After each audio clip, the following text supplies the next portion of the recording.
105 North Avenue 52. Prepare to be fucked by the long dick of the law.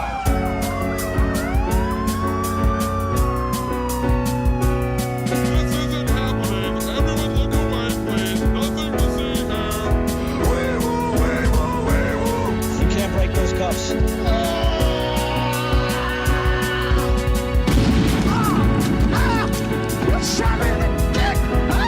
Take him away, Ty.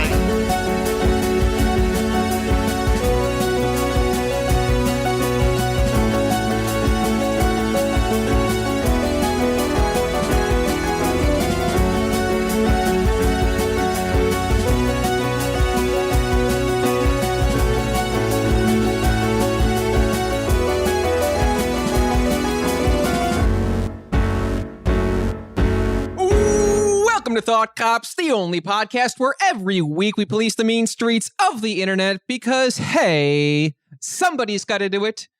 And then we let you be the judge, the jury, and the executioner in the court of public opinion. Coming to you live from Neo Chicago, I'm Officer Kevin. And I'm Louis Gay Gomez from the Legion of Gays, the most gayest podcast on the internet. It's a little crossover episode. Yeah.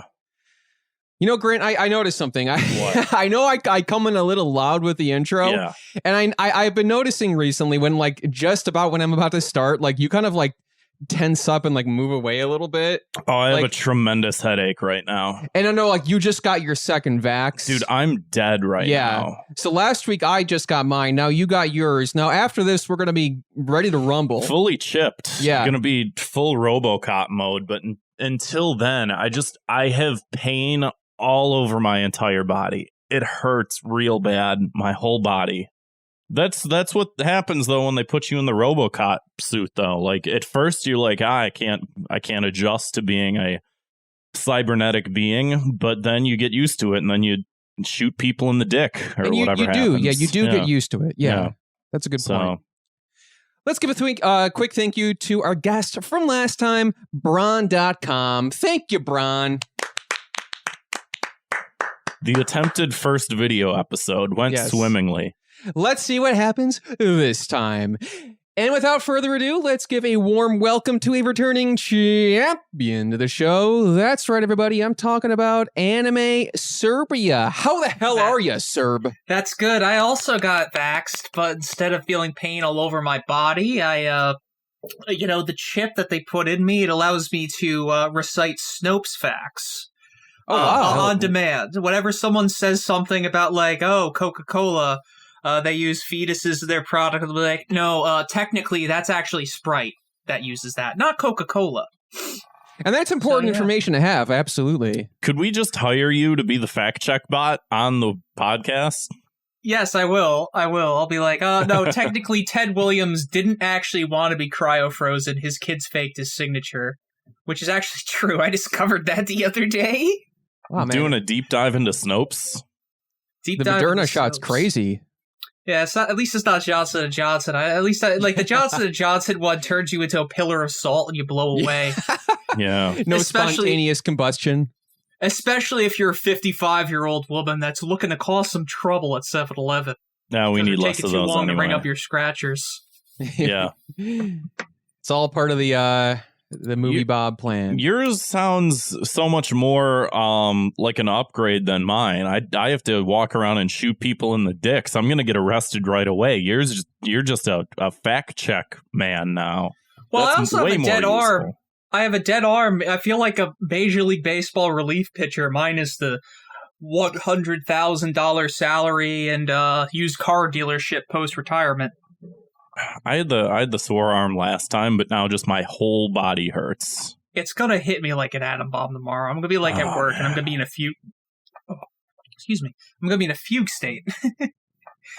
And if you want to donate on the stream here, patreon.com/thoughtcops, you can view the episode live and watch Grant chugging Pedialyte. Hell yeah. On the episode to stay alive, because that's how much the show means to us.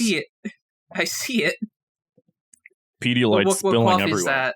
Yo, Kevin, what kind of coffee is that? What's your coffee loadout? This is from 7-Eleven. This is the House Blend. We're recording here on a Sunday afternoon.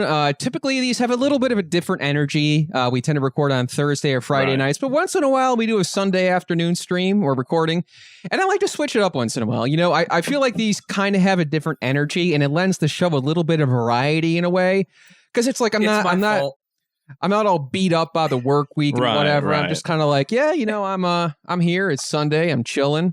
Fighting off the Sunday scaries, recording an episode with the crew. Right.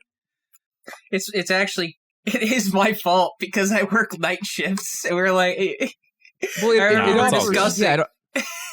offers some, like I said, it offers some variety to the show. You know, something different. Maybe some people who can't normally make the live recordings on Thursdays or Fridays can pop in on a Sunday. You know. Right. And that's what it's all about, pleasing the fans. The Europeans in the Discord. Exactly. The Euros. Speaking of streaming, sir, but you are a part of the Twitch channel Kemonofriendzone. How's that going? Correct. You want to talk a little bit about that? We've been going good. We've been had an off phase, but people are still coming up in droves. So whenever we pull up and do a duo stream, it's a variety stream a la Vine Sauce. So it's been going good. We were the first people to do Yick, and then Odie Plays did it. And did it better. That game is horrendous. It's so bad. I remember when I was at ACEN, Anime Central. I think you definitely know it as Chicago natives. Yeah, I played. My favorite bad game I've played by far was the CDI Zelda games, and you think that they're going to be amusing and be like, oh yeah, this is the YouTube poop game. The gameplay of that game is so bad that you're like, oh man, I know I love watching Morshu spit facts, and I love watching Morshu spit like a crazy ass white boy. You want it? It's yours, my friend. It's not fun. Oh my god. Yeah, I've only seen cutscenes from the game. I've seen a lot of highlight clips. It looks horrendous, and I've watched you guys stream it a bit too. Thank you. You and Rocky, aka Viperwave on Twitter. What was that? Yeah, no, I was saying the same thing as you at the same time. I was like, yes, Viperwave. Synchronicity. That's great. Yes. And you guys have been, you got a lot of guests on the show. It's a lot of fun. And you've had some of the same guests that have been on this show too. We've been on there. Yeah, we have been on there. That was a lot of fun. Yeah, we played Mario RPG. Yeah, I played that a little bit. I played F-Zero, and the ROM started fucking up, but we got to talk about how you had a 3-2-1 Penguins character named after you. Hell yeah. I am never going to live that down. No. Just embrace it. Yeah. Oh, I am. Hey, you gotta be, everyone needs, it's how, some people embrace being the villain, some people have to embrace being a 3-2-1 Penguins character. Yeah. Specifically the mentally disabled comic relief penguin. Yeah. The Christian's Children cartoon. Hell yeah. Well, I'm the mentally disabled comic relief on my stream, so. Every show needs one. I could give you some tips to cope. I could use them. Ours is Zwick. Key, I just will go throw a sound effect in here. But anyway, speaking of streaming, we got our own Twitch channel. We've been using it a lot during the quarantine, the pandemic. Twitch.tv/ThoughtCops. We're on there every Wednesday night and Sunday night from 8 p.m. to 10 p.m. Central Standard Time. Grant, you've been plugging away at Paper Mario. I'm almost done. Almost done. Wow. Almost done. It's incredible. Yeah, give these guys some viewers, man. They're fucking charismatic as hell. Yeah, we try, you know. You going to start 1,000 Year Door right after that, or you want to take a little breather? I don't know. I'm considering what my options are. Yeah. There's a lot of video games out there, you know? Yeah. And 1,000 Year Door is definitely on the menu, but I'm also like, well, I haven't finished Final Fantasy VII yet. Okay. There's a couple older games that have never really played all that much, like Donkey Kong Country and the original Legend of Zelda, and it's just I should really go through and play some of those in between and then hit 1,000 Year Door, because I feel like 1,000 Year Door is going to be a big undertaking, because I want to try and just 100% it the best I can, maybe 99% it or whatever. Those are the best streams though, because those are just it's almost like a passion project, because those games are so near and dear to you. So it's easier to have less dead air because you can speak on them, because you can the game intimately, so you can just talk, and those are the best kinds of games to stream.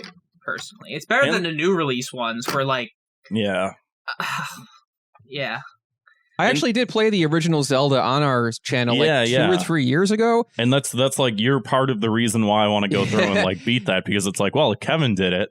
I've also wanted to beat that game for a long ass fucking time. It's an older game. It's very cryptic and confusing at times, and it was fun because the chat, like some people in there were like very familiar with it, and they were like, "Oh yeah, you got to go here, go to this cave first, go up there," and that's what makes the stream so much fun. You know, is having that interaction and hanging out and stuff like that. So definitely, give us a follow on Twitch, or if you got Twitch Prime with Amazon Prime, it's free. Money. We are nothing. We are nothing without the fans. That is one true. of us, the content creation community.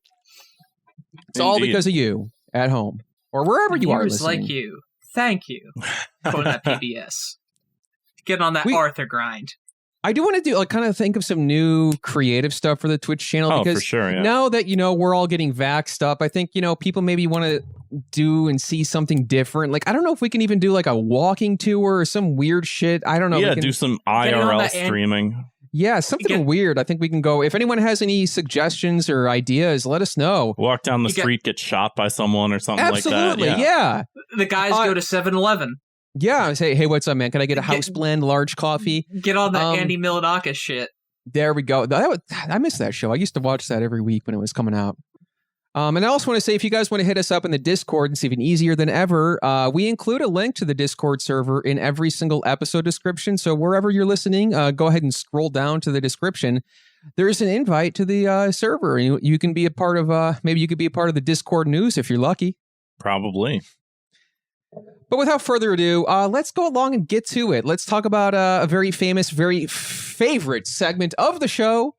That's right, everybody. I'm talking about 2 minutes of hate. That very frantic, crazy shit, all that annoying, random crapola that we see on the internet every single day. We're talking about the stuff that drives us crazy, It's like we're not cooped up quite as much, but we're still looking at our phones. We're still losing our freaking minds. So I want to talk about one this week, and I'm surprised that this hasn't come up before, but it's a simple one. It's Twitter art thieves. And, I've talked a lot on the show about I follow a lot of great illustrators and artists and cartoonists and animators on Twitter. It's one of my favorite reasons to use Twitter because it's one of the less toxic parts of the website. I'm sorry, the hell site, as it were. And I saw one recently where somebody drew this like they like rendered this like hyper realistic version of one of the characters from that show Invincible. Right. And, it's like they clearly spent a lot of time on it and they posted it to their art account. And then it was like just some fan art page for Invincible just reposts it, saves the image, no credit, and gets like way, way, way more likes and retweets on it with no credit to the artist. And it's like, that's how it always happens. What the heck, man? Don't do that. Yeah. Happens with videos a lot too. Yeah. But if I can interject here. That's why that just the importance of watermarks. Like you gotta, it's such a hard thing to incorporate into art, but you gotta find a way that like you could have it on your thing, like maybe as like a bit of a faded like overlay, so that people can't quite just like crop it out. Like it's hard because it intrudes with the art. It's such a hard thing. And that sucks. Yeah, you got to figure out where to put it, and then it's like it ruins the composition because it's like. You got your fucking like Twitter handle on it and it's like distracting from the piece itself. And you know what? Just don't steal. This is not, it's like the old days when they had cat burglars sneaking in a little, hanging on the rope in the old art museum and stealing the priceless painting. That's what's happening now, but it's a much lazier, more pathetic version of that. Yeah, it's like Elon Musk just retweets something. Or not retweets it, but like steals it and then tweets it. Did you guys read that? There was like a news article / thread of like some guy had made something and Elon Musk had like stolen it from him. And he wasn't like, he's like, it was just a meme, whatever. I didn't put too much work into it or something like that. But he had this like very peculiar take on it that I think was pretty interesting. But this was like months ago, so I can't exactly remember. But he was just like, yeah, this is like just a surreal way that the fucking internet works. And like, it is indicative of people who, do put serious work into things, and I'm just doing this as a fucking meme or whatever, but like I don't know, the meme ones are a gray area because like a most recent example is the think Mark think meme, where Right. from Invincible. Yeah. Where like you make that, it comes from like a place of love and wanting to participate. A lot of people that like make those like post them in like the co-board and 4chan, and they're meant to be circulated, and they usually don't put watermarks into it because it's not their Right. It's right. not like their full effort stuff. But once like someone making something that is unique to them, and they're making something that is just like not participating in a trend, not meant to be used in a compilation video, and someone just takes it and steals it and posts it for more likes, that's where the big issue, I think. Yeah, that's a very important delineation to make, you know? And at the very least, like, you can always tag the person that made it, you know? Yeah, like, if it's just like, It's that I easy. saw this, you know, and, like, you accidentally didn't know that it was this person's, and then people pointed out. It's always weird when people, like, double down and they're like, oh, it's just a draw. It's just like, yeah, but it's not, like, just tag the person. It takes 2 seconds. Yeah. You have you got the clout, you got like the like a couple of follows out of it. Like the least you could do is just throw the person that actually put the effort in, Right. to refining their skill set, and just at least tag them. Like Exactly even if right. it's like just like even if you posted like something you found on V and someone's like, oh hey, I drew this, you tag them. It's common courtesy. It's the right thing to do. It's the right thing to do. That's right. Be a decent fucking human being. Yeah. I guess, I don't know. That's my punishment. Be a decent human being. Don't steal. Don't be a cat burglar. Yeah. I got a punishment. You should have Please, go off. If you steal it and you double down, you should have across your chest like a Compton tattoo, their watermark branded on you. Ooh, I like that. Yes, I like that a lot better. Yeah, you get watermarked. Yeah. You get watermarked to someone else's at. Just a floating, like, translucent Twitter handle is, like, floating over you at all times. Or, yeah, like you get floating get, above like, you like an branded by RPG thing. Like an RPG, like an MMO. Right. It's your new username. That's good. That hasn't come up on the show as like a punishment yet, and I feel like that's a good one. It's about time. Your MMO username is now somebody else. Serb, anything you want to get off your chest? Any 2 minutes of hate? Anything bugging you, bothering you? We might dive into this later if we have time, but I take umbrage with these Pokemon scalpers personally. Like it like I'm big into the baseball card hobby. I buy like PSA cards. They're right next to me over there. And yeah, As if we can see it. Right. I get into the hobby, whatever. But like the thing is, I take umbrage with the Pokemon scalpers is that at its core, it's a children's toy and children's media, and you have people like buying up everything, reselling things at high markup. So like, you know, we're all like in our mid-20s right here. We all grew up with Pokemon cards. Right. We were able to actually go into the store and buy a pack. Kids today can't fucking do that at all. That does Like, suck, yeah. Like if it's baseball cards, like and you're a little kid, like you can at least buy like the low roller, like the ones that aren't going to be like worth high resale value. So you can enjoy opening up pack cards, be like, oh cool, Derek Jeter. Kids today, like their Pokemon fans, cannot fucking do that at all. It's sad. It's like depriving this new generation of kids of something that we would enjoy and had the access to if like we're at the Walmart checkout. We could buy like a $2 50 pack of Pokemon cards and play Pokemon in the playground. Kids today actually can't do that. And I'm seeing these videos where people are doing challenges where it's like, oh yeah, flip it or cut it, where like they have a pack of Pokemon cards. Instead of opening it, they take scissors to it and slice it in half. Oh. It's so disgusting. The whole like resale, like just reselling in general is like one of like I think the worst ways to make money, like period. And you see it with like concert tickets are one thing because it's like, oh, you know, Graphics cards whatever, are a fucking big one. Yeah. Or if it's concert tickets or like video games or something like that, and it's just like, oh, you're just buying this so that you can resell it, and it's like, yeah, but like a fucking PS5 has been on the market for like a year and people still can't fucking buy. Like, it's ridiculous. And it's just like you're supposed to have these things so that you enjoy them, and life is fleeting and we don't all have the time that we want, especially with the fucking COVID shit of just like you could drop dead tomorrow and all these people want is a fucking PlayStation or a Pokemon card. Like, fucking hell, man. Yeah, Dilbert text in the chat says Targets in my area just stopped selling the cards because of card scalpers, just outright. That's insane. I'm a participant in the card market, but for sports, where it's like, okay, I think this guy's gonna pop off in the next few years. I'm gonna buy PSA 10s of his rookie card, and I'm just gonna hold on to them, and I'm gonna see if they appreciate in value. It's different with Pokemon cards because Charizard's not a baseball player. Charizard's Charizard. Charizard's a fictional character. You're not buying into it with your knowledge of the sport. There's no aspect where it's like sports cards. It's like, okay, it's like a less degenerate version of like gambling or parlays. It's a less degenerate version of uncut gems. And when it's when it's just like toys, like when you get down to it, Pokemon is a children's toy.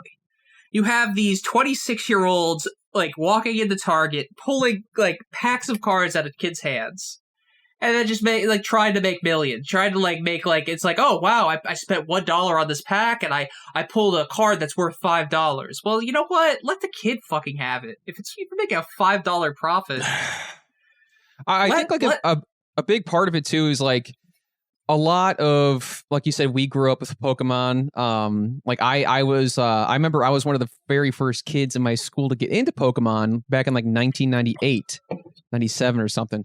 And I feel like a lot of people around our age, like I'm 30, you're Serb, you said you're mid 20s or so? I'm 23. So like, I feel like a lot of people, maybe like around like our age or ish, feel like it belongs to us. In the same way, and I hate to make the comparison, in the same way, maybe like Kevin Smith feels like the Marvel movies belong to him. Like somebody in a weird way, like or movie Bob. Yeah. Like I think Same it was energy. Serial Law Obeyer in the chat said something where just nail on the head was like the whole Kevin Smith crying about these like Marvel movies and Star Wars movies. He said it was very performative, where it was like, yeah, I used to get made fun of for liking this. Now it's popular. Right. I liked it first. It's all about me, At the very least, Kevin Smith has written a couple of comics. That is true. Right. That at the very least he is buy-in. But then you get the movie Bob stuff where it's like you create nothing, you've done nothing, and you're just territorial for no reason. Why did I invoke his name? Yeah, never. Robert. I think a big part of it too, other than like the cultural aspect, is also like there's a huge economic aspect to it too, which is that like people our age don't have money, and like anything you can do to make money nowadays, which is like insane, but also at the same time, like I saw this sympathetic villains. What's that? Sympathetic villains, where it's like any way you can make cash. This is unfortunately one of them. I saw this stat just today that was like what percentage of wealth is owned by millennials is only 4%, and 2% of that is Mark Zuckerberg.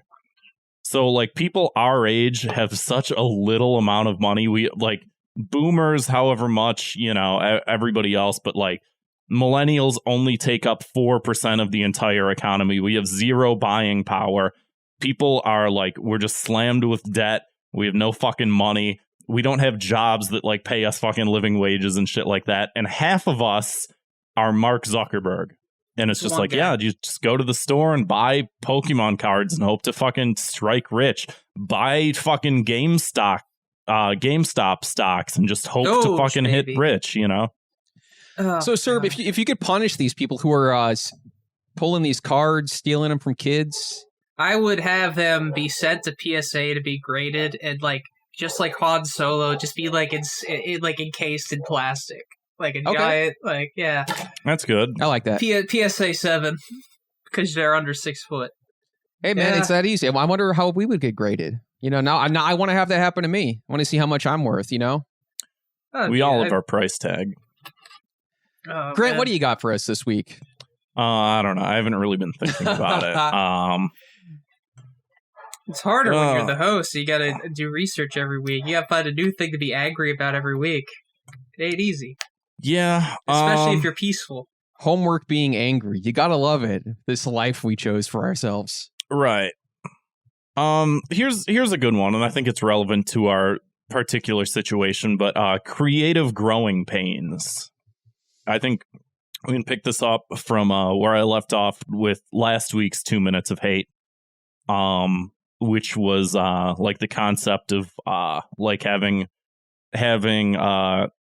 content creation like writer's block, and just being like, dude, the stuff that we create is just like dribble. Like, it's good, but it's like everybody on Twitter and on fucking TikTok and on social media, on Facebook, on Instagram, it's all just garbage. It's not like sitting down and creating a painting or writing a novel or like putting work into something. It's just like, I'm making 5-second long videos and I'm like down on myself about it, you know, sort of thing. I guess the next step up would be from that, just like the concept of growing pains. Like, we're talking about, we're trying to make these videos and shit like that. And it's just like, it's hard work. And like the amount of work and effort that we tried to put into having a video up like last week was like just impossible. And like we fucking it blew up in our faces, and it's like, and man, shout out to Zwick for putting up with us. Sure, yeah. I know we were just like throwing so much like ideas and stuff at him, like, hey, what about this? Let's try this. What about this? And he's like, guys, I got to do the work here. But it's hard because it is one of those things too, where it's like, well, you know, we want the downloads to go up, we want the numbers to go up, we want to pad the Patreon out because, like, you know, I'm fucking struggling with my job and everybody's struggling with everybody's job. And, you know, we're scalping Pokemon cards and shit like that in order to just make enough money to fucking get by. And so it's like you put all this work in and it's just like, man, it's worth the effort. But sometimes it's just like, this is a lot, you know. And it's not that much, but it's enough to where it's just like the little frustrations and shit like that with just like trying to make something and then going a couple extra steps to trying to make something better is like incredibly difficult to do, you know? Especially when life is just coming at you constantly. Yeah. You know? Yeah. It's just like, I don't know. Yeah, I feel you, man. It's like, I really, man, I don't know. It's like, I want to, you know, now that things are, you know, fingers crossed, clearing up, I'm like, I want to be like doing so much more. It's like, you know, we've maintained ourselves throughout this whole pandemic, but like, I mean, you know, like I said last time, like we're trying to get some live shows going again. We're trying to get back to, you know, different kind of video content and, you know, different experimental stuff because, yeah, I don't know. I just like, I have that urge within me. I want more. I want to do more. And then, I don't know, just when your options are limited, it just really fucking sucks. Right. Or you put a bunch of work into something that, like, doesn't necessarily give you the payoff that you want, you know? I think about that with, like, the re-educationing videos, and I think that they're good, but it's still like, man, I was hoping for one of those to crack, like, 10,000 views, you know?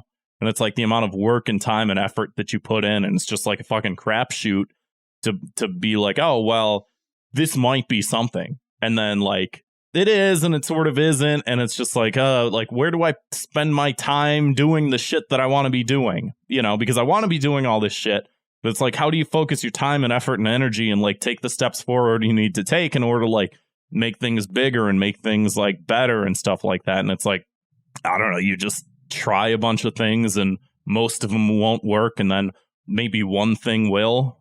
And yeah, it's like, it really is like throwing darts at a fucking dartboard. Yeah. You know, you never know what's going to hit, you know, like you got your dudes from Chicago stuff. You're like, oh, well, that kind of worked out. So, right.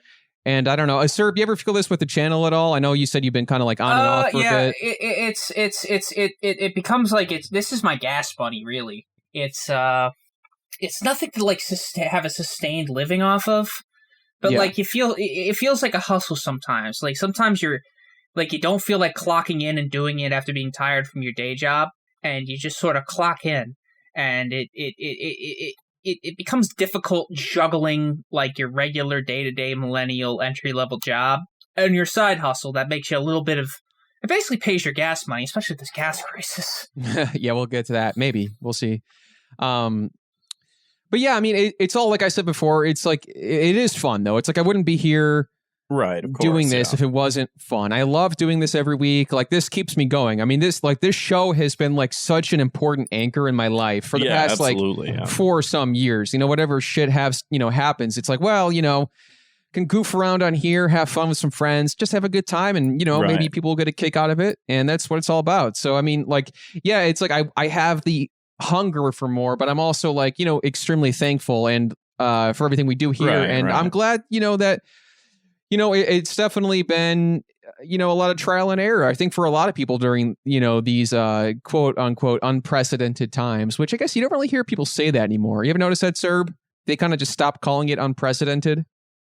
Oh yeah, it's weird. It just became precedented at some point, and at some point it does become the precedented. quote unquote new normal. Yeah, it's weird. It's stupid. So yeah, I mean, it's all it's all a weird. I think it's been a weird time for everybody who's trying to make stuff and get out there, and God, I am excited for new frontiers. It's good for it. It was a good time for everyone that had it in them to make something and be a creative person, because it forced you to like try to put yourself out there. We benefited from COVID, of course, in a way, because everyone was home. It allowed content creators to make themselves, I guess, vulnerable, and at least like it allowed people to give them the opportunity to be like, you know what, I'm gonna bet on myself here. I'm going to try to create something. I'm going to try to do something. And a lot of people started to find their footing that they otherwise wouldn't have made the attempt to make. Yeah, I mean, there is like a weird nice. silver lining to it in some way, where it's, like we've been doubling down on the Twitch streaming ourselves, because it's like, people are bored at home. Let's give them something to watch. Why not, So that's, we've kind of, I think a lot of people have just had to like, adapt and change, and, and that's going to continue to happen as things, continue to, change and evolve. You realize, you sort of realize, like, okay, like, there's a lot of content creators that otherwise wouldn't have tried, and they realized that they had something that people enjoyed, and they wouldn't have otherwise done it unless they had this free time on their hands. Mm-hmm. And like the boredom gets them. Is like, you know what? I'm gonna make an attempt. I'm gonna do it. I'm gonna try. True. That is true. Any punishment, Grant, for this? Yeah. I have to grow another foot. Wow. I have to be 7'4". That's gonna be scary. Yeah, that's 6'4", the man. growing pains. Yeah, it's gonna have to happen. Punishing yourself. Puberty's a bitch, man. Yeah, I do have to go through second puberty. I think that's the solution. That's the punishment. You gotta go through puberty a second time. Yeah. Acne, changing voice. It's gonna have to happen in order for our YouTube channel to grow, And that's like, it's weird because, again, like, we always talk about how YouTube's like a dying platform, but like you look at so many people that like have made such a big impact, and it's just like, man, gotta do more to like bolster the YouTube shit, like anything we can do, because you look at some people out there, like the fucking, somehow the channel The Quartering has 1 million subs, and you're just like, man, this guy's the stupidest person I think I've ever witnessed in my life, and he has 1 million subs. He should have stayed an arcade guy, but his entire old deal was that he would just teach people how to win at skill crates, and I want to save him. I want to go back. I'll be like, listen, I'll be your co-host. We'll go to arcades around the country, and we'll teach people how to get the best times in Daytona, USA, how to win the UFO catcher at round 1. Listen, man, what he used to do is actually endearing. I actually got really sad when I saw that video that was like, hey, everybody, check it out. Check out this channel where we go through all these fun arcade games. And it was like, oh, man. That would have been compare great. that to now. I feel sad looking at this guy. It's like I said, adapt to and evolve. No, I'm just kidding. Yeah, so apparently all we have to do is bitch about SJWs or whatever, and we'll get 1 million subscribers, and we can be as stupid as fucking possible. Speaking of being as stupid as fucking possible, let's move on to the main segment of the show. If you haven't listened to Thought Cops before, every week we investigate the internet's outrage-inducing news stories, and then we sentence each perpetrator to a cruel and quite often unusual punishment. That's right. So, we're talking about streaming. You know, we're on right. there. We're making it happen. Let's talk about the king. Everybody at home. Elon Musk. No, I'm talking about the king No. of Twitch, Ninja. Oh, Jesus. Yeah. There he is. So Ninja put up a tweet this week that has now been deleted. He deleted it? Yeah, That's he good. did. I didn't think he deleted it. Did he delete the NFL kicker one? It's Because that one I'm was gonna, bad. I'm going to read this here. For anybody who missed it, here it is. It was okay. So it's accompanied by a GIF of I think it was Leonardo DiCaprio sipping on like a little cup of coffee. Yeah. It says, "I am in the middle of carrying a League of Legends game, about to close it out, and my braless wife brings me a sandwich, not asked for, with chips as I get a double kill bot lane. So how is your day going?" That sounds like a pretty swag lifestyle, but like, let's go to a time machine here. Let's take us back to when Ninja was at New Year's Eve. Dick Clark's rocking New Year's Eve. He tried to make everyone floss, and no one did it. The world's toughest crowd. I mean, so some people are calling this like one of the worst tweets of all time. Like Yeah. he was getting like Is it up there with? Is it up there with Kevin Smith's "Pones my dick" tweet? that I was just thinking of the same thing too. I would say it's pretty damn close. That was a bad one and definitely an all-time classic. But this is like, yeah, I mean, people were saying like, yeah, like scientists have identified this as the highest concentration of cringe in a single tweet. Yeah. Others have stuck up for Ninja, saying that his flex is justified. Shut up. Shut the fuck up. I'm so fucking angry listening to any discourse surrounding any of this. Not you, Kevin. I just mean like, his flex is justified. Get a fucking life. God damn it. It's such a weird thing to tweet. Like, I saw a video, I talked about this off air, about how like the fall of Ninja, like it was like it went through like the whole thing of him being a Fortnite player and him transitioning to League of Legends. He went from being like a 150K like live like concurrent viewer guy to like 10K like playing League of Legends. And I saw a video of him like there's like currently, and he looks like one of those like he looks like the equivalent of like a 1990s punk frontman. Like he looks like someone from Bad Religion, but with like blue hair. And it's like it's blue gray now, man.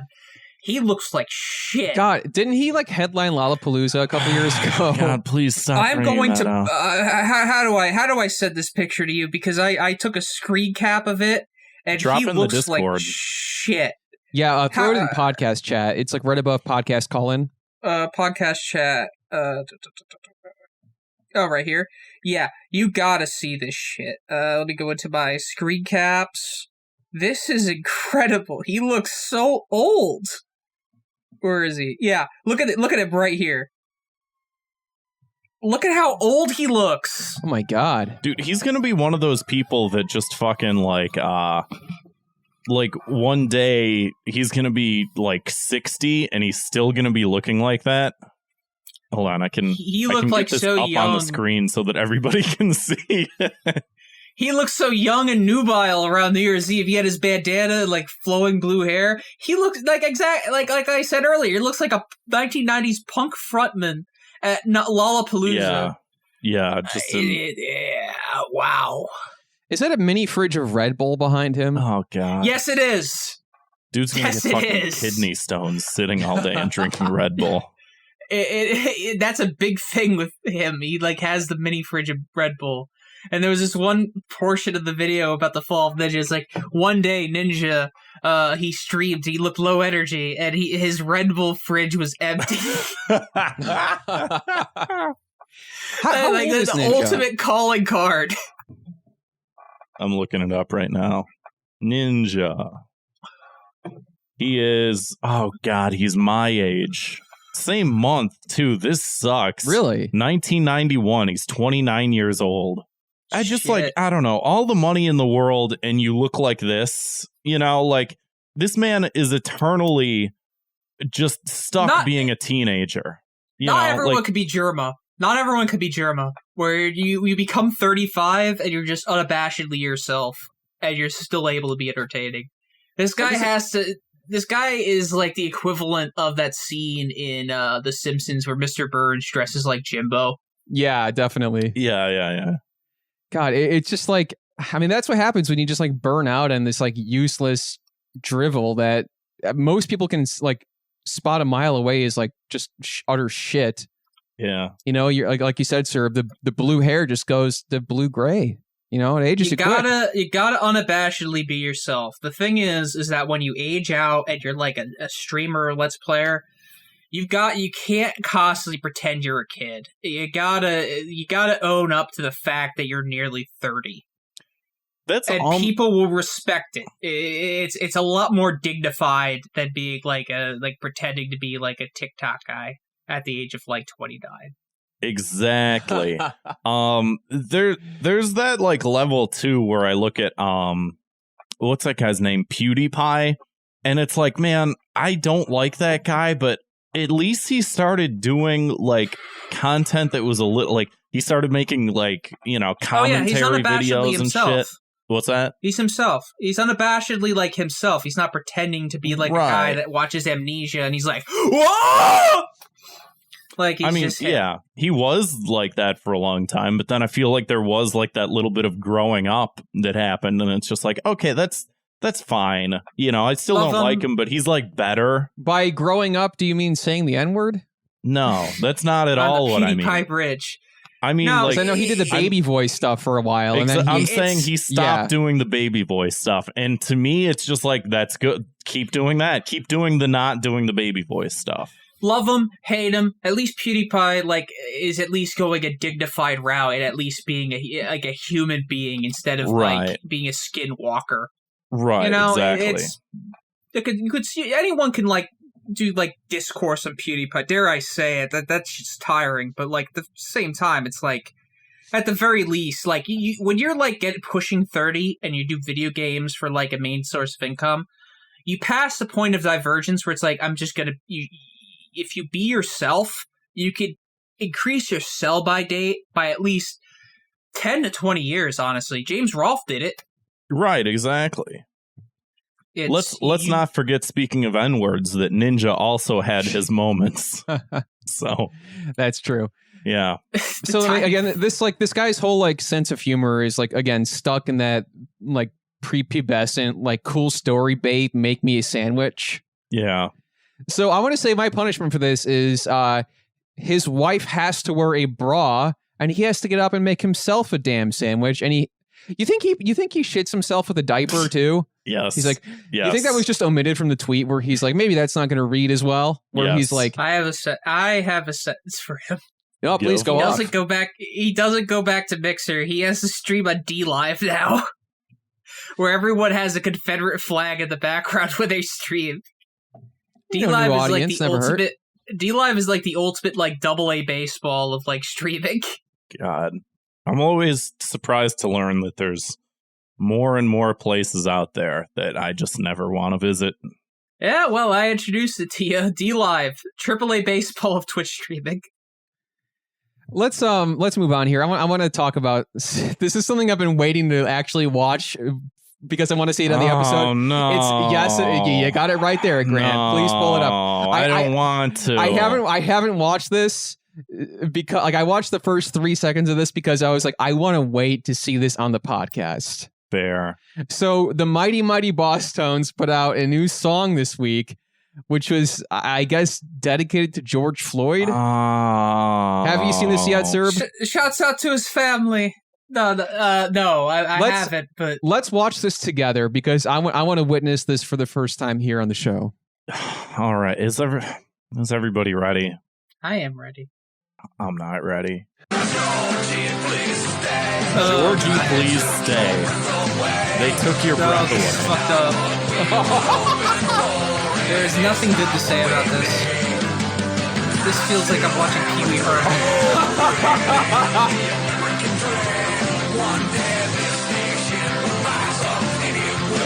Oh my god. Oh my god. That's it. What were they thinking? Someone, all right, whenever I see like the Oakland Raiders tweet where it's like, do you remember the Oakland Raiders tweet where it says "We could breathe now" or something like that? Yeah. That had to have been, that video had to have been passed around by like 5 different people. Like the thing is that there was at least 3 different people that they showed that to and said, "Yeah, you could do that." I feel like this incident has, I don't know what it was, like sparked some of the most embarrassing cringe from like musicians specifically. Remember, we had a couple other stories about like, I forgot who it was, like some DJ who did some like highly tone deaf tribute. What was that, Serb? David Guetta.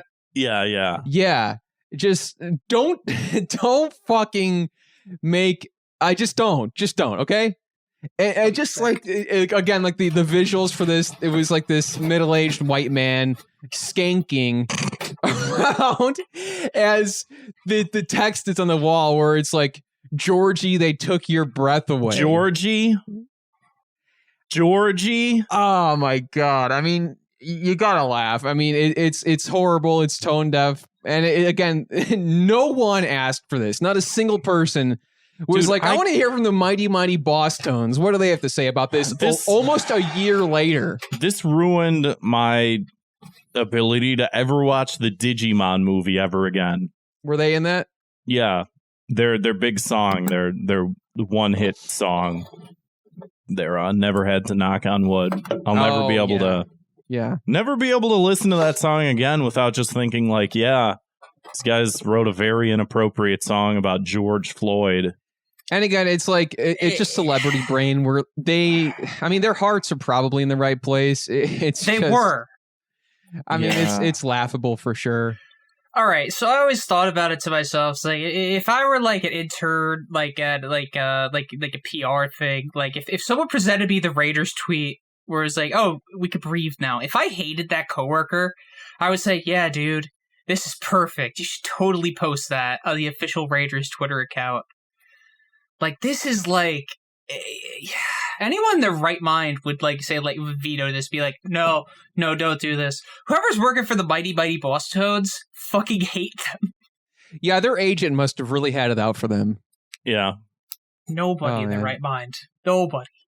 And at least, yeah, like with you keep bringing up the Raiders tweet. It's like, at least you sort of understand where it's coming from. Because I think we talked about it on the episode or did we talk about it? It was probably on the list of things to talk about. Maybe we didn't get to it, but where you can look at it and you're like, okay, well, the verdict had been, sort of handed down and the attempt was there, but that it just like it didn't have the effect that they thought that it would. But like, what the fuck effect did they think that this video was going to have? Like, that people would be like, yeah, this is not only good music, but it sends a positive message. Like, who thinks that anybody was going to think that? They're just being wacky and zany. It's like, yeah, George Floyd, we wish you were alive. And it's like, dude, like, I still have a dream.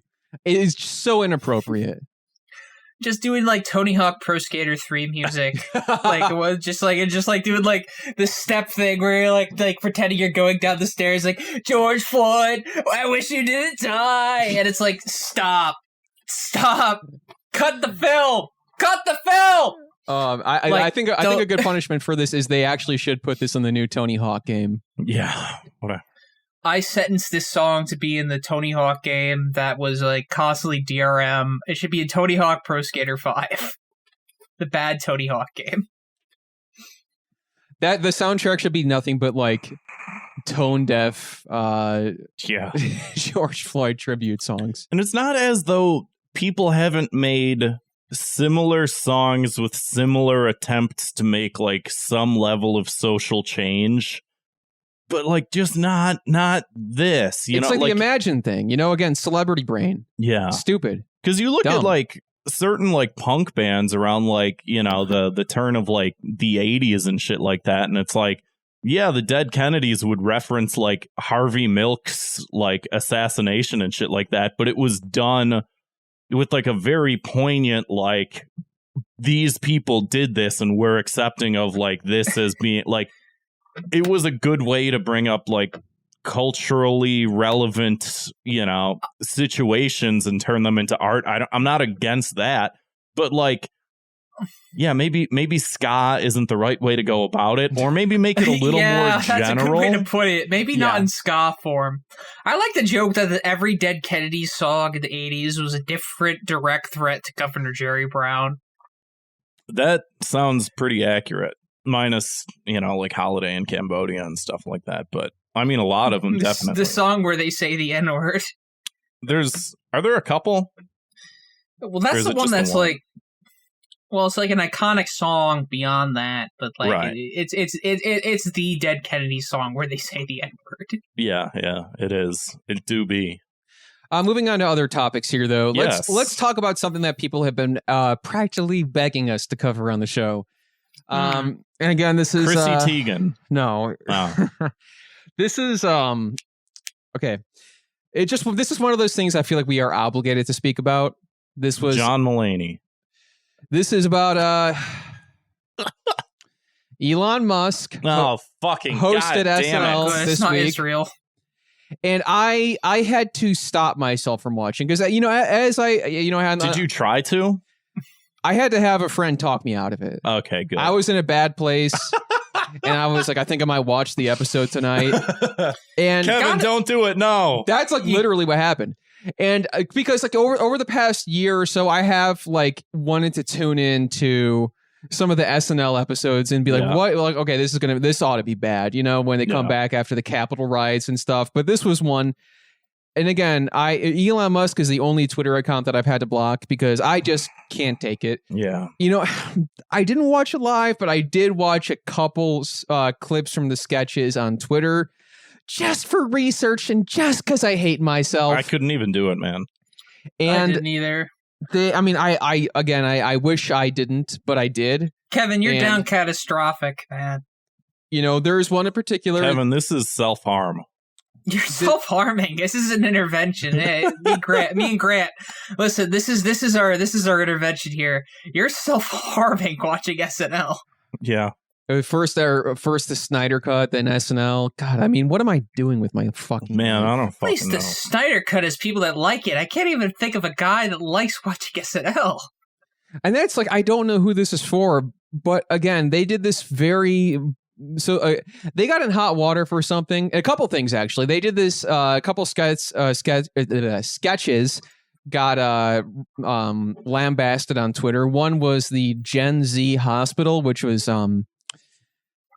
just truly atrocious. What was the premise? Walk me through. It was like I didn't. Come on, it was like describe. General Hospital where Elon Musk played the doctor, and then it was all the cast members were dressed as like bright colored hair Zoomers and stuff, and they were like, and they were getting roasted because they were saying like that the whole thing was all the kids were talking in AAVE, and that was the joke, I guess.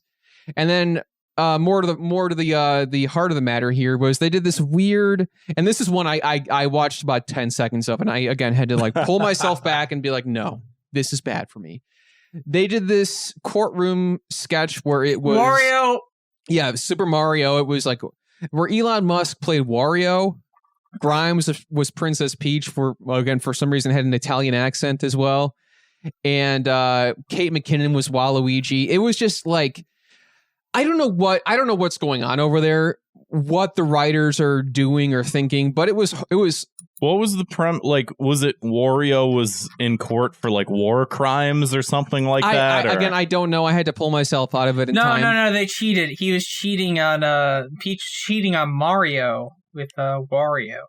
Oh, that's right. Terrible yeah. premise. And there was like now I remember they were flashing screenshots of like text that Luigi was sending where Luigi like sent Peach a dick pic, but it was like a picture of Toad or something. Just it's the equivalent of like Smosh videos from fucking like that is the best way to describe it. It is definitely that era, like anime, all that shit. That is it. And it's like, this is SNL. This is like unbelievably out of touch. Like perhaps worse than the Mighty Mighty Bosstones. I don't know. But the reason I bring it up is not just because it was horrible and bad. It's because Italian American activists are saying that it was offensive. I agree. Now, this is not a take that I honestly expected to see. You thought it was horrifyingly offensive, Serb? I don't think it's horrifyingly offensive. The fact that it wasn't funny. It's offensive to your sensibilities. The National offensive. Italian American Foundation slammed the portrayal of the Italian accented villain Wario from Nintendo's Super Mario Bros. Series in a statement released on Tuesday, which says, in an era of enhanced sensitivity to racial and ethnical stereotyping, Saturday Night Live's sophomoric Wario skit demonstrates that a profound double standard continues to exist when it comes to acceptable caricaturing of Italians in popular culture. You know what? I say we give this to the Italians. Because they it's need a so win. bad. It's so bad. They need a win. Like this is like a slow pitch in softball. Let's at least give them a win. Yeah. Like if they're gonna like throw up a stink about anything, it's not NYC Guido voice. It's not anything. If it's like Italian Musk, like just being not funny. Just let him be upset about it. What do we have to lose by letting him I'm upset that I win? had watched it. So it looks like Andrew Cuomo even weighed in on it and said, please don't believe the horrible stereotypes you see in Mario World. Oh my God. Some of the bad guys are even called Goombas. Did he said this? This is Wait, real? Andrew Cuomo said this? Oh, no, I'm sorry. No, that was Pete Davidson. I don't know, man. Whatever. Okay, because I was going to be like, dude, did Andrew Cuomo really? I thought it might have been Chris Cuomo, that old meatball. I don't know. Yeah, this let is him horrible, have it. though. Yeah, what do we lose by letting him have it? Just let him fucking take Let the him be W. mad. Let him be fucking mad at Elon Musk. That guy needs to be taken down a peg anyway. Like we all love to like do like 3 out of 10 Sopranos jokes. Like, you know what? Yeah. Like let them fucking be mad at this because like, you know what? Best case scenario, SNL doesn't do anything this hacky again. I don't know, man. That is Let best the case Italian scenario. Italian equivalent of the SPLC like roll in, like if they're Il Duce, like whatever. I don't fucking know. I think I might have told this story on the podcast once or twice before, but it bears repeating. When I was in middle school, my middle school drama teacher, they had this play they put on called Forget About It. And this is back in like, I think 2002 where like Sopranos is it's popular now, but it was like still airing on TV at the time. Right. And it was, just like a goofy Italian American, I don't know, like some goofy middle school play. And then it ended up becoming like a national news story. Like news trucks were pulling up and interviewing people because like Italian Americans were calling it offensive. And it was this whole thing where like reporters and shit were rolling through the school to like interview the drama teacher and talk about how, oh, what do you have to say about this offensive, yada, yada, yada. And then I think it got canceled at some point. Cancel culture starting early. Yeah. I would say that like all the heat that Italians get today with like 3 out of 10 jokes or whatever, it should be directed towards the Irish or at least Bostonians at large. You know the video, the bar's full, where like no.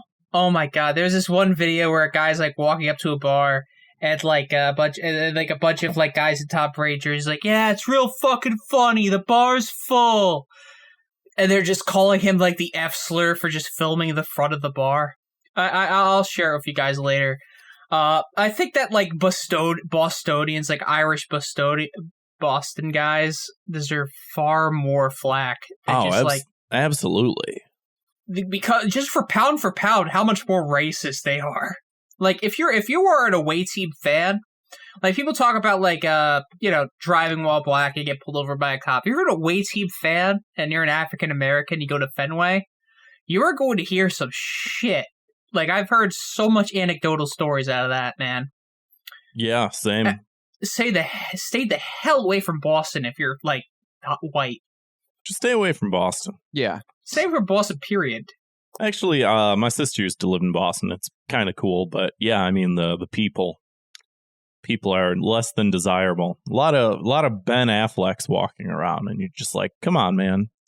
So let's think of a punishment here. Like I want to connect this. Like I know Serb, you mentioned the Twitter's obsession with 3 out of 10 Sopranos jokes and display names. Yes. I kind of want to connect that somehow to the story here, where I'm trying to think like, how come? Yeah, Italian Americans have no problem with Twitter's newest obsession with The Sopranos. It's a mild issue to them. Mild at best. But I'm thinking, like, what would... I don't know. Would they cast Elon Musk in the Sopranos prequel movie as Wario? I think that Elon Musk has to play an extra that gets whacked, like, very graphically in the Sopranos prequel. I'm in. I like it. Yeah, and it's because that is in film. filming. It's never too late. Yeah, it should be coming out soon, I think. I think that they should just like fucking rewrite the SNL sketch. Like, there's got to be like hundreds of better ideas than I got a punishment actually. I say we sentence Elon Musk to get a similar tattoo to pay as the same tattoo Pete Davidson has of Hillary Clinton on his ankle. Oh god. What an awful Both of you had the most visceral reaction to it on screen. Like, I forgot about that shit. Anything else we want to get to here, Grant, before we pop on over to some other stuff here? Chrissy Teigen bullied someone 10 years ago and she's getting in trouble for it. John Mulaney has a real life and it's making me angry because he divorced his wife and is dating Olivia Munn, and somehow that's everyone's online business. That happened really fast. Like, I saw a bunch of people be like, "Oh man, I saw like an entire Twitter moment about John Mulaney where everyone was like, "Oh man, I'm crying because John Mulaney's getting divorced." And 3 days later, it's like, yeah, he's dating Olivia Munn. It was probably happening for a while. I guess they met at church after he got out of rehab, though. So it just happened. Yeah, so but the divorce that doesn't just happen in one day. It's probably an ongoing thing or whatever. But just people being like, John Mulaney betrayed me. It's just dude, he's just a person, man. Just because you like his stand-up. Yeah. There was that had to have been a whole revelation in rehab where he's like, "Oh man, I'm not attracted to my wife anymore. I have to break this off," or something. He had to have some sort of therapy revelation where he's like, "I have to move on from my marriage," or whatever. I don't know. Right. But the fact that there's so many people that were invested in John Mulaney's marriage, that was weird. Where it was man, John Mulaney's getting a divorce. It's he's a guy. He's a comedian. Right. Why does anyone even know who his wife is? Unless she's someone else that's famous. I think a big part of it was because he branded himself as a quote unquote wife guy. He did in one of his specials, yeah. Yeah. So I mean, now that's that was one of his big brandings for himself. People it's also just one of those things too where it's people relate so heavily to some of these people that it's just man, he's not your friend. He's just a guy. He's a guy out there, that has his own fucking life, and everybody. It's just he didn't let you down. He didn't let anybody down. He just is a guy that is doing things that we all do. We all get divorced, more or less. More or less, that's a good point. I mean, the hit rate of divorces is higher than the entire Major League Baseball batting average. So yes. It's really weird. It's especially weird that people knew who his wife was, and to the point where they had stake in as if it was Kim K and Kanye, people being oh man, Kim K and Kanye getting divorced. I mean, I don't personally get it because I don't have celeb brain, but I could see people having buy into that. John Mulaney and his wife that's just a divorce. And again, I think it kind of comes down to how he branded himself and just his personality. I think people do connect with it where they see these success stories of people who make it work, and they're like, "Oh yeah, I guess that can work. People can make it." Then when it doesn't happen, it's that connection they formed in their mind. They were like, "Oh, that was my example for a positive." That makes sense, but some of the shit that I was seeing on Twitter was just psychotic. Just psychotic fucking bullshit where it's just man, he doesn't owe you anything. Yeah, I mean, I did see people weighing in and saying how dare you, how whatever. It's well, I mean, he's an asshole, and it's just yeah, sure, fine. Did he pull a Louis C.K.? Did he pull a Harvey Weinstein? Anything short of that at this point, I can't find it in myself to care about any of this shit. regarding any of these people, God including forbid Kim people- K and Kanye and Aziz any of Ansari. these fucking people. Yeah. If I find out he did the V thing, I'm gonna freak out. It's just drama between two different people that's unfortunately on like a larger scale. Yeah. It's stupid. It sucks that like in this modern social media age that like a regular disagreement between two people gets like blown up far more than it needs to. Yeah. I got a punishment. Yeah, go for it. I think that him and Bill Gates should hit the town, drink some of that poo-poo water, and, Oh man. pick up some strange. Why was that the go-to? Because Bill Gates got divorced recently. Oh, yeah. John Mulaney. Completely forgot. I'd like erase the shit out of my head as soon as we're done talking about it. All I just forget. right. What do you guys think that Bill Gates' loadout for getting pussy on the town is? What's your Bill Gates loadout? Like drip wise? I think line-wise. I think what's going to get him laid is that thing. Remember, I forget what it was. Some presentation he did where he was like jumping on the chair or something. He's gonna go to a bar and like pull that shit off and like just rake in so much pussy. I think he's just gonna say, "Hey, I'm Bill Gates. I'm one of the world's richest people. Fuck me," and someone will be like, "Yeah, okay." Not to mention all the people who got the shot. They're gonna be like, "Oh yeah, I love Bill Gates." I think he's gonna do the Exactly. Nathan For You thing where he's just like socially awkwardly saunters into a bar and he's like, computers, they used to be bigger back then. Yeah, I he's just gonna steal lines from the Bill Gates impersonator. I do wonder how that's gonna like what that would be. I mean, I don't know. Strange man. You got to be strange to invent the computer. Well, he did. You have to. You got to be a little twisted to invent the World Wide Web. You got to be.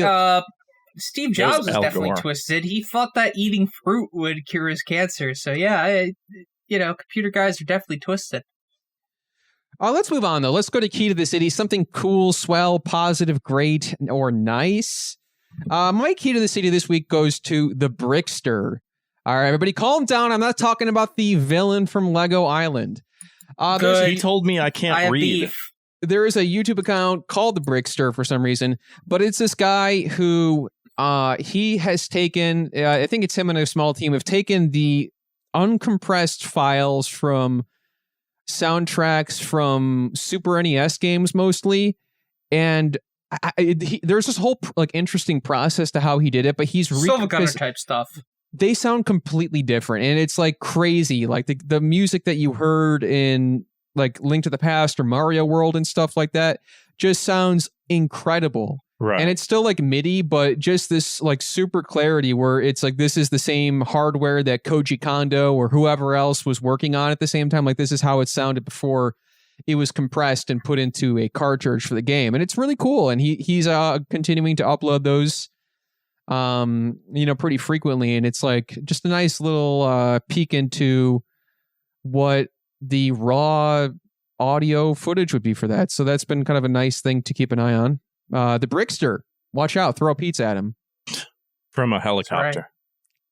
That reminds me of, I think someone shared it in, maybe you shared it in the Discord where it was like, how sprites, like how 16-bit sprites looked on like CRTVs versus like what we see now. And we're so used to everything being like digital and clear looking now and stuff like that. And you look at these blocky objects and you're like, oh, this looks bad. But like they made them look like that because like the TV sort of like blurred out the image and gave you like a clearer vision of what they were, despite the fact that they're using pixels and stuff like that. Like that's good, man. That's sick. Yeah, It's I always really cool. find stuff like that like incredibly interesting. Speaking of like audio stuff, like one of the most incredible OSTs I've ever heard was from the unreleased. It was an unreleased track, the Flintstones movie video game for like an ice level, and it was one of the best like SNES like OSTs I've ever heard.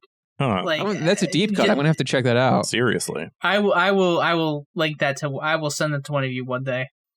But who's gonna go next for the key to the city? Me or Grant? Go ahead. Are. I will go ahead. Well, it's a bit of a touchy topic for recent events, but I would like to give the key to the city to Adam Sandler for creating the movie Don't Mess with the Zohan. It's a movie that, in current recent events, it will shift people's perspective that we can all get along, regardless. I haven't seen that one yet. That must be a new. No, it's old. No, I know. It's from, like, It's 2000. so old. Yeah. I can't believe that on this podcast, Serb just figured out the Israel-Palestine conflict. Just watch No, I Don't have Mess a with the story Zohan. behind this. I have a story behind this key to the city. Yeah, I go was for in it. a training class for one of my old certifications, and the guy that was teaching, he was like off his rocker. Like he was like this like 60-year-old man that wore flame-tipped Vans, and he said like, the one movie I do to like solve world peace in the Middle East, I'd show both sides. Don't mess with Zohan. Show that both of us could get along, and that just stuck with me. Just like this boomer guy saying like, who would solve peace in the Middle East? Adam Sandler. That's a very strange movie to recommend. It is very strange, Very especially strange. since this is not very funny or good. Yeah. But yeah, Key to the City, Adam Sandler. My reward for him is to finally get a recognition for Uncut Gems that he deserves. Maybe people will finally check that out. Yeah. Grant, what do you got for us? I should have waited until you were I'm done yawning. No, it's fine. My key to the city this week. Can I do 2 keys to the city? It's your show too. I don't know. Okay, well, I will then. First one goes to some more news. He made this video, Elon Musk is not your friend, that I think is required reading for anyone that sympathizes with me and how much I hate Elon Musk. And then, Do I? what's that? I said, as do I. Indeed, It's like, indeed. as to probably most people listening. A lot of people don't, though. And I was talking about this in the Discord the other day, and like, Zwick chimed in that like, oh, it's really only like Reddit people and stuff like that. Like, I don't think that that's true at all. I think that there's large swaths of like I the got general Elon Musk story. population that like just like aren't aware of the Twitter shit and are just like, oh yeah, he's a super genius that like is going to save the world one day. And it's just like, it couldn't be any further from the truth. And I do think that people need to, before they think these stupid thoughts, put a little bit of thought into the thoughts that they're I got a thinking. STEM Elon Musk story. Yeah. I remember back in college, one of my professors was saying like, what's an example of a product that's like very popular and even though it has like low quality? Some people said like, oh, Apple or whatever. I became persona non grata in the STEM community at my school because I raised my hand and said, oh, Tesla. And everybody, including the teacher, like looked at me with like daggers in their eyes. And That's insane. the STEM community is so attached to Elon Musk, and there is no reason why they should. He's like an idea guy, where it's just like he like his entire thing, because he has his like parents' diamond money, where it's just like he's the equivalent of a 6-year-old child that draws a robot and says, "I'm gonna build this." And the best proof of that was when he tried to build that submarine that would rescue those all those like kids lost in like that Thailand hole or whatever. Oh man. Anyway, fuck Elon Musk. Continue, and that's been just like everything. And again, like watch the video. Elon Musk is not your friend. Just Google it, it'll show up. But like that's been everything. The guy's done nothing. The guy has invented nothing. He's done nothing. No. He didn't even found any of these companies that they said that he found. He paid his way into founding Tesla. Like 2 guys founded it, and then he like erased their names from the fucking placard. He Zuckerberged them. Yeah. More egregiously. And everybody thinks that he's this fucking like Tony Stark figure. He doesn't do anything. He doesn't know anything. He has not invented a single thing. He's done nothing. He's just a rich guy. So, and then my second key to the city goes to Slime the Garbage Man. If you're watching the video, a key chain to the city. a key chain to the city. Got a whole bunch to give out. Yeah, because he made this shirt. If people can see the shirt, and Kevin's worn this shirt. We've talked about the Cool shirt. First but it's responder. First Responder 9/11, and it's Final Fantasy. And he's been selling them now. That's true. Because for a while he wasn't selling them. And now you can get your own. Now you can get your own. In fact, I'll link you one, might. Serb. You should. It's a good shirt. Without further ado, let's do the Thought Cop's word of the week. This is something I've actually seen come up like a lot this week, and I had to Google it to see what it was. I've been hearing this one. This week's think I Thought have Cop's too. word of the week is chuggy. It's used by Gen Z to describe millennials who are just slightly off trend and perhaps not as cool as they think they are. Chuggy. Okay. I guess the fact that I had to look it up means that I am chuggy. I guess so. I don't care that I'm chuggy, though. That's fine. I'm cool being chuggy. This is stupid shit. It's really weird. It has like if you're completely on trend with Zoomers and you're a millennial, it's very creepy. It has gym teacher that like is like way too buddy with like the female students vibes. It's fine definitely to be see off that. trend. We have our own. We stay in our own lane. It's fine. It's fine to be off trend. We grow up. I mean, sir, It's fine. you're on the cusp, I think. You are, I mean, you said you're 23. You're technically a Zoomer, aren't you? I am technically a Zoomer, and I'm fine with like breaking off those shackles and chains and just not being cool anymore. Because if you're really, if you strive to be cool with teenagers, that is just it's bad news bears. Like there is nothing. It benefits you in no way.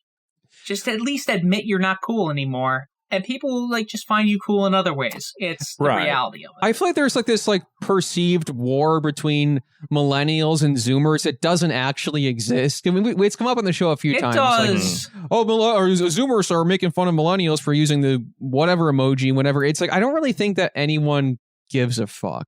The I think weird thing some of like people do. Zoomers, I would say, is that there is like a contingency of Zoomers that's like very prone to like be really weird and stupid.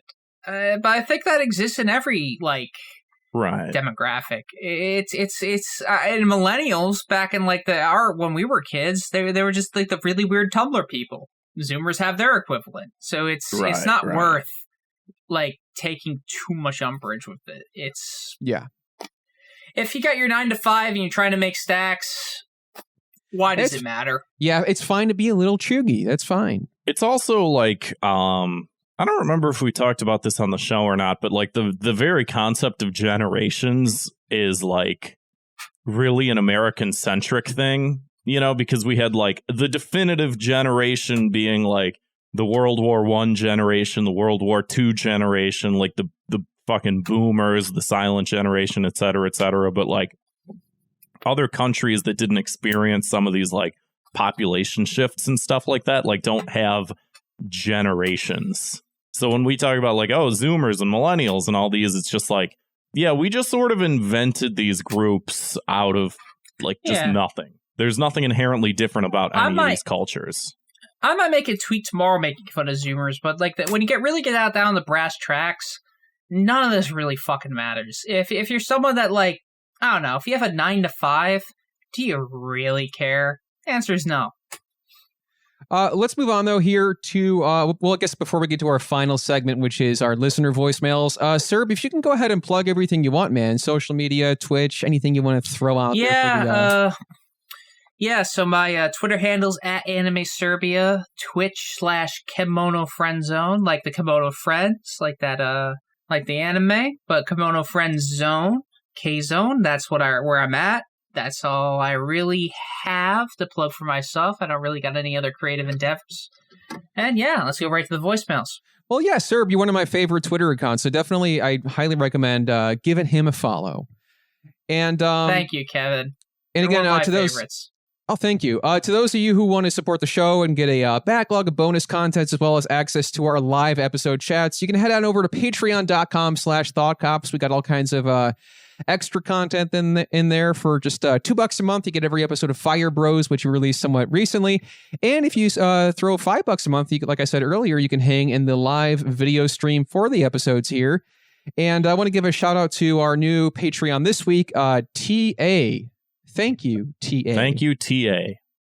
That's right. Give these guys your cold hard cash. Cold hard cash. And if you want to give us a voicemail, hey, that's free as hell. Give us a call, 312-788-7361.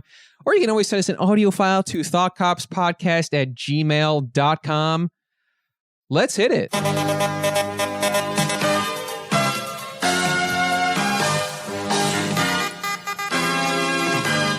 This is the Discord news for this week, bringing you all the news worth reporting from the virtual streets of Neo-Chicago.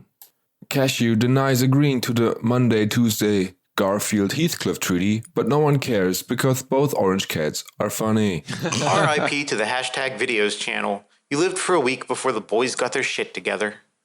And hashtag the Food Network, Grant continued to prove his ignorance on authentic Italian cuisine by being a dumb American who thinks that pepperoni is a real ingredient and not just something made up by the food industry. What? After Joseph posted a picture of his pizza, the whole server came together to tell him how bad it is.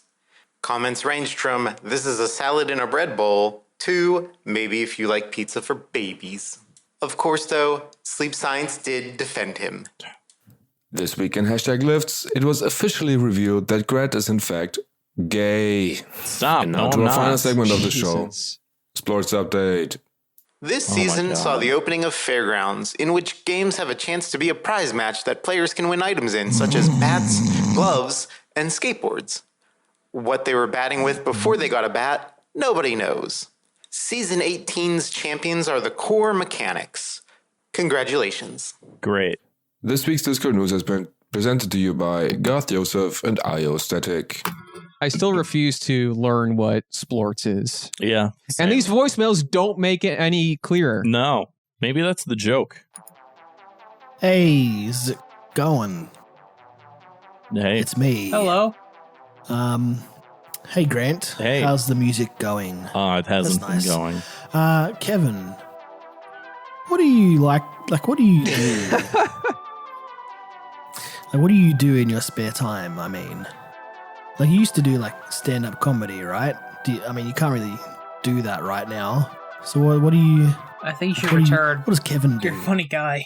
That's a good question. Well, now that I guess open mics and shows are opening up again, I'm going to try to get back into stand-up. That's something I've, been asking myself a lot recently, kind of to Grant's point earlier, where it's like, what the hell, what do I do? I don't know. I need to do more stuff. Oh, thank you. Yeah, I used to do it before it all went to hell.